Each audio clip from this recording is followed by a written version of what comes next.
काबिल-ए-साद एहतराम नाजरीन, अस्सलाम वालेकुम। नाजरीन, आज जिस मौजू के ऊपर मैं आपसे बात करूंगा वो है सर्च वारंट। सर्च वारंट क्या होता है, इसको किन हालात में जारी किया जाता है और कौन सर्च वारंट जारी कर सकता है। सर्च वारंट को अगर हम उर्दू में इसका मीनिंग देखें तो वो है हुक्म तलाशी, यानी तलाशी लेने का हुक्म। तलाशी किस चीज़ की? किसी घर की, किसी भी ऐसी प्रॉपर्टी की जो किसी ऐसे शख्स के कब्जे में हो, जिसके ऊपर कोई इल्ज़ाम हो, जिसके ऊपर कोई मुकदमा दर्ज हो, तो उसको सर्च करने के लिए वो एक हुक्म लेना पड़ता है। कानून ने इसके लिए तकाजा ये एक बाकायदा ज़ाब्ता रखा है और ज़ाब्ता फौजदारी के अंदर इसके ऊपर बाकायदा सेक्शंस हैं जो इसको डील करते हैं। कानून बनाया है, ये मुमकिन नहीं है किसी भी शख्स के लिए कि वो जिसके घर में जब चाहे दाखिल हो जाए।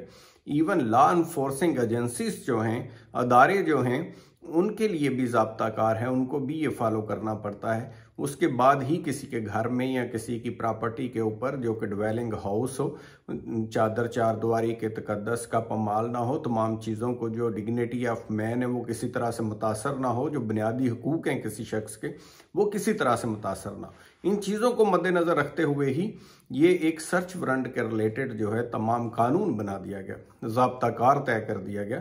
तो हम जायज़ा लेते हैं कि वो ज़ाब्ताकार तरीक़ाकार क्या है, क्या हालात हों तो ये जारी हो सकता है। तो सबसे पहले हम देखते हैं कि ये जो हुक्म तलाशी है या जिसे सर्च वारंट कहते हैं, ये कौन जारी करता है। तो सर्च वारंट जो है ये जारी करने का दो अदालतों को अख्तियार है। सम केसेस के अंदर ये सेशन जज का अख्तियार है कि वो जारी करता है और बाकी कुछ केसेस के अंदर फिर ये हाई कोर्ट जारी करता है। तो उसके बाकायदा यानी ये एक हुक्मनामा होता है। आम तौर पे ये समझने में काफ़ी कन्फ्यूजन होती है कि बुनियादी तौर पे ये सर्च वारंट होता क्या है, क्या इसकी शेप होती है, क्या चीज़ क्या है। ये बड़ा स्ट्रेंज सा लगता है कि ये सर्च वारंट पता नहीं कौन सी चीज़ है। तो बुनियादी तौर पर ये हुक्मनामा है, इजाज़तनामा है। इजाज़तनामा कि आप तलाशी ले सकें कोई ऐसी चीज़ जिसके बारे में कोई शक है या कोई समझती हैं इन्वेस्टिगेशन एजेंसियां कि वो केस को आगे बढ़ाने के लिए, उसको फर्दर प्रोसीड करने के लिए और ऐसे कोई सबूत इकट्ठे करने के लिए किसी ख़ास जगह का ऊपर जो है उसका जायज़ा लेना और वहाँ से सबूत इकट्ठा करना ज़रूरी है। तो फिर वो दरख्वास्त देती हैं, बाकायदा तौर के ऊपर अप्लाई करती हैं कि एप्लीकेशन दायर की जाती है सेशन जज के पास या हाई कोर्ट के पास कि हमें इजाज़त दी जाए कि ये मुकदमा है उस शख्स के खिलाफ जिसकी जगह के अंदर जाना है, ये उसके तमाम अवेयर बोर्ड्स हैं, ये चीज़ें हैं जो हम सर्च करना चाहते हैं। वो तमाम चीज़ें देने के बाद ही अदालत इस चीज़ का जायज़ा लेती है कि आया ये जारी करना चाहिए या नहीं करना चाहिए। जब अदालत जारी कर देती है तो उसका एहसन तरीका ये है कि जिसके खिलाफ सर्च वारंट जारी होता है उसको प्रॉपर इन्फॉर्म किया जाए, करने के बाद जो है उसके तावन के साथ तमाम चीज़ों को सर्च किया जाए। अब होता क्या है? अब होता मोस्ट ऑफ द टाइम जो हमने देखा है कि बड़े सारे केसेस के अंदर तो जो हमारी फोर्सेस होती हैं वो सम टाइम सर्च वारंट के बगैर भी कार्रवाई कर देती हैं। ऐसा बिल्कुल नहीं होना चाहिए। अगर कोई ऐसी कार्रवाई होती है जिसमें सर्च वारंट किसी के पास नहीं होता तो उससे बड़ी कॉम्प्लिकेशंस हमने देखी हैं। बहुत सारे ऐसे वाकयात भी हुए जिनके अंदर रेजिस्टेंस भी देखने में आई, लोगों ने रेजिस्टेंस शो की।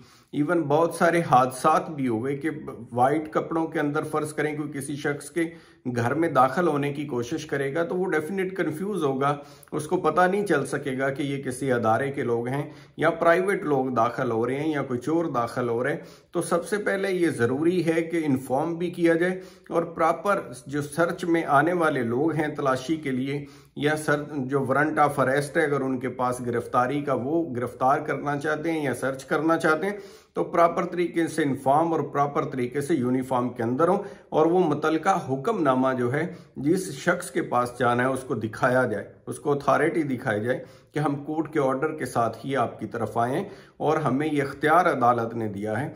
उसके बाद तमाम कार्रवाई की जाती है। अब उस कार्रवाई के भी ज़ाब्ते हैं। कार्रवाई के ज़ाब्ते ये हैं कि कहीं कोई चीज़ सर्च कर रहे हैं, आप गए हैं वारंट लेके, तो ज़रूरी है कि अहले मोहल्ला या उस जगह के जो करीब इर्द गिर्द के लोकल रहने वाले लोग हैं उनको कम से कम 2 लोगों को गवाह कर लिया जाए, उनकी उसके अंदर विटनेस डाल दें, उनके सामने कार्रवाई हो ताकि जो भी चीज़ बरामद होती है, कुछ भी होता है, तो वो इस चीज़ को विटनेस करें।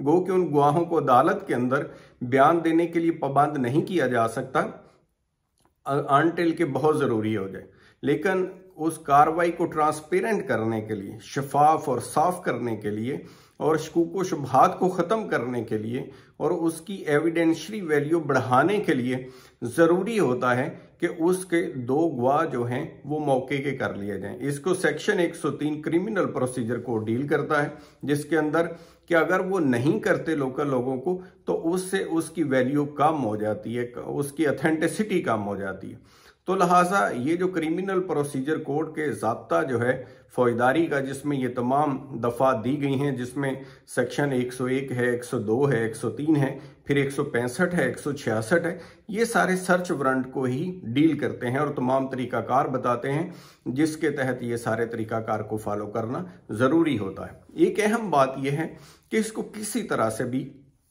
मुखालफिन के खिलाफ इस्तेमाल नहीं करना चाहिए।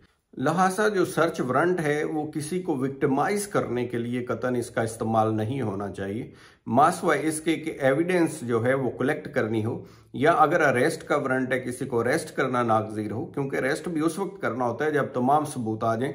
सिर्फ किसी के खिलाफ पर्चा दर्ज हो जाना काफ़ी नहीं होता किसी शख्स को अरेस्ट करने के लिए। कानून की मंशा है कि सबूत जब सामने आए तो फिर ही अरेस्ट किया जाए, और अगर सबूत इकट्ठे करने के लिए ज़रूरत है सर्च वारंट की तो बाकायदा कोर्ट से सर्च वारंट लेके बाकायदा वर्दी के अंदर, और जिसके खिलाफ जाना है या जिसके घर जाना है उसको बता करके या पहुंच के बता दिया जाए, मौका ज़रूर दिया जाए कि वो तावन कर सके। थैंक यू सो मच, अपना ख्याल रखिएगा, खुदा हाफिज़।